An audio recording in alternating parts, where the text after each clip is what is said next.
Eto na nga, alam nyo mga kaibigan, pag-usapan na natin itong mga nangyayari sa Pilipinas.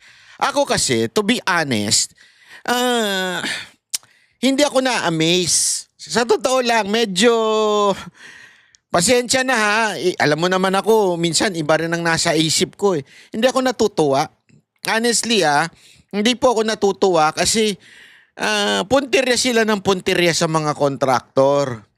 Alam mo, there's nothing wrong with the contractor. Honestly o baka sabihin mo naman, Banat Bay, kita mo na nga naging maluho. Oo, tama, naging maluho. Tama yun. 'Di ba? Ginagawan pa nga natin ng reaction yung mga nepo babies. Oo, tama yun. Pero tandaan ninyo, sila ay private citizen. So kung ano man ang gusto nilang kuhanin at kitain at kanilang gastusin, abay wala tayong pakialam doon. Problema nila yung kung gusto nilang maglustay ng pera. Ngayon, the way they got dung pera na yun, 'di ba? The way they get yung pera na yun ay yun ang problema. Okay? Pero sa akin, hindi pa rin yun ang pinaka-problema. Ang pinaka-problema, bakit pinahintulutan nung pinagkatiwalaan natin sa gobyerno? More than anything else, ang dapat nating sisihin dito ay hindi ng DPWH. May kasalanan ng mga district engineer, mga regional engineer o sino man ang head ng DPWH. Tama, may kasalanan yan. Dahil hindi sila nagdo-double check kung naayos ba ang mga flood control, kung mga proyekto ba ay natapos, hindi sila nagdo-double check. May kasalanan sila dyan. Pero ang pinakadulot nitong problema na ito ay walang iba kung hindi yung nagbibigay ng pera sa kanila. Yung mismong nag-aalat, sabihin yung naglalagay ng budget. Walang iba kung hindi ang nagdidesisyon yan ay Kamara.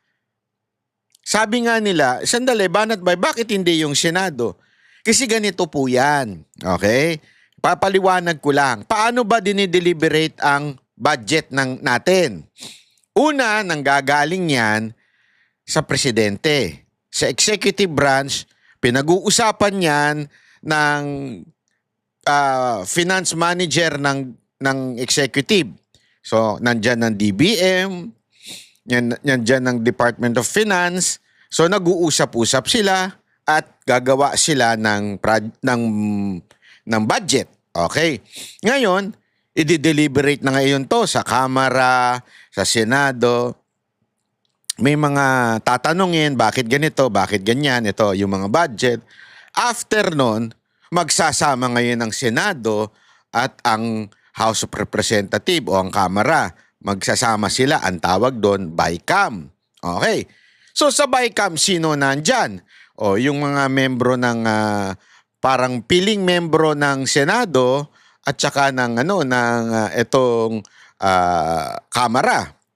Pero ang pinaka-problema po diyan ay yung tinatawag nilang small group. 'Di ba? Aside pa doon sa in charge ng finance sa Senado at saka yung Senate President, tapos yung Speaker of the House at saka yung chairman ng committee ng APRO, ng appropriation. Aside from nagsasama yun, nag-uusap-usap, meron pang nagdi-decide. At ang sabi nga ni VP Sara Duterte, walang iba kung hindi yan si Speaker Romualdez at saka si Zaldico. Yun dalawa lang na yun ang talagang huling o final na nagdi-decide kung magkano ang mga budget. Kung meron mang mga insertion di umano na ipapasok, ayan ay sa panahon na yung dalawa'y nag-uusap.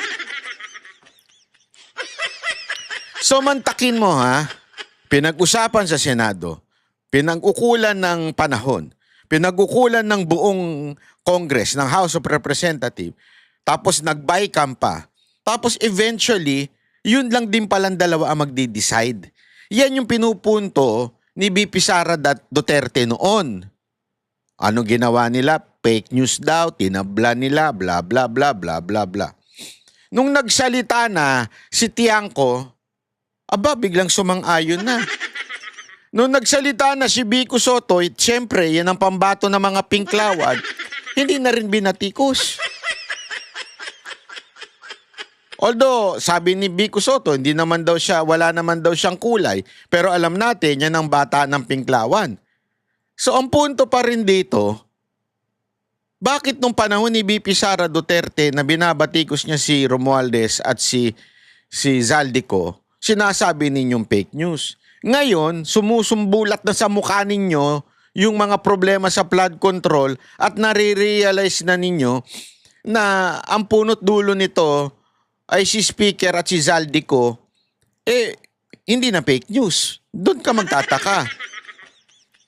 Pero, ladies and gentlemen, meron akong nakikitang kamay na gumagalaw na tila ang sinisisi lang ay yung mga kontraktor. Again, I'm not saying wala silang kasalanan, ha? Because they're part of the entire, sabihin na nating, can we call it scam, or pwede ba natin tawaging greatest corruption that happened in our country?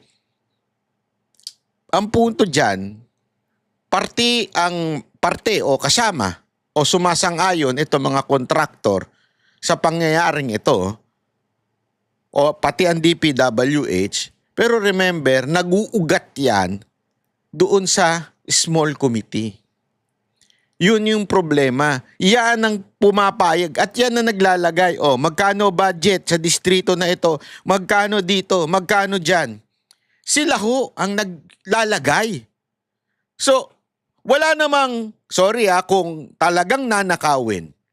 O, wala namang mananakaw yung mga DPWH na district engineer, wala ring mananakaw yung mga kontraktor kung walang pinanakaw. Nagigets natin? Para bagang ganito, may pera ako, 1 milyon, halimbawa. May pera ako 1 milyon. Tapos yung asawa ko, may kakuntsaba na snatcher. May kakuntsabang waiter.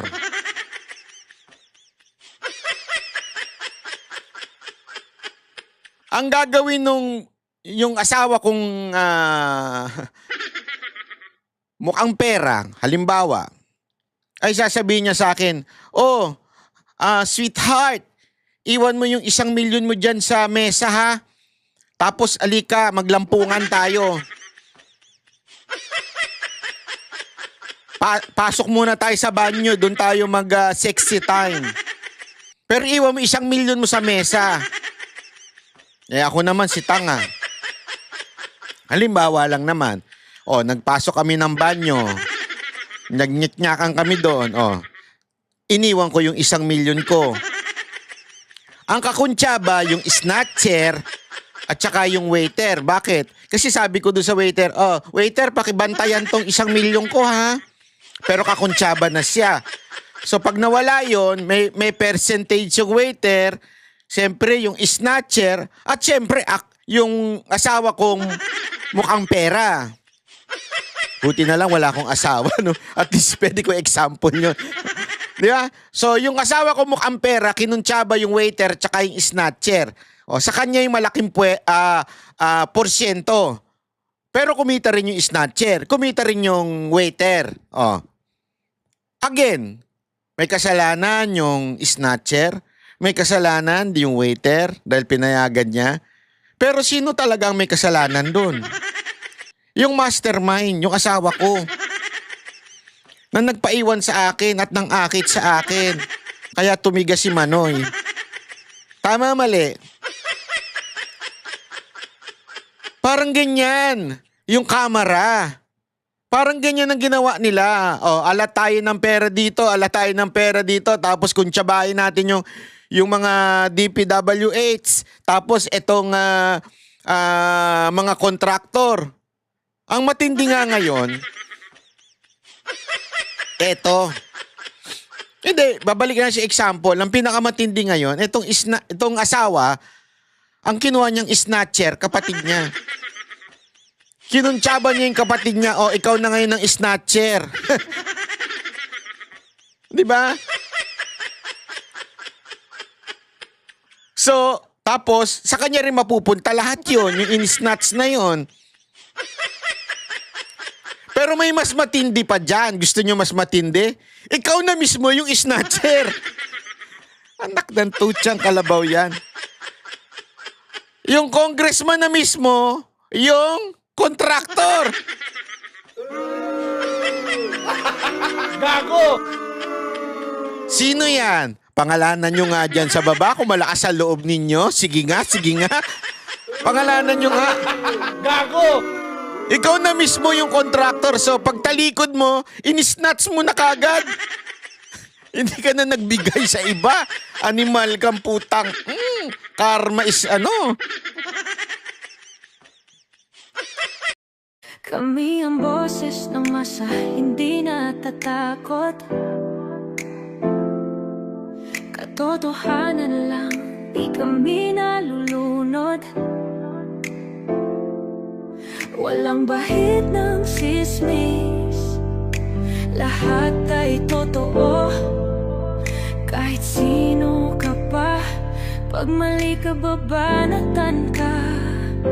Walang pinipili kulay, wala kaming kinikilingan. Basta para sa bayan, kami lalaban. Pagdama palakpakan, pag mali banatan. Di matitinag, di matatakot, para sa bayan tuloy ang sigaw. Sa harap ng kamera, walang halong takot. Mga baluktot, lahat kayo'y tutumba. Ang hustisya at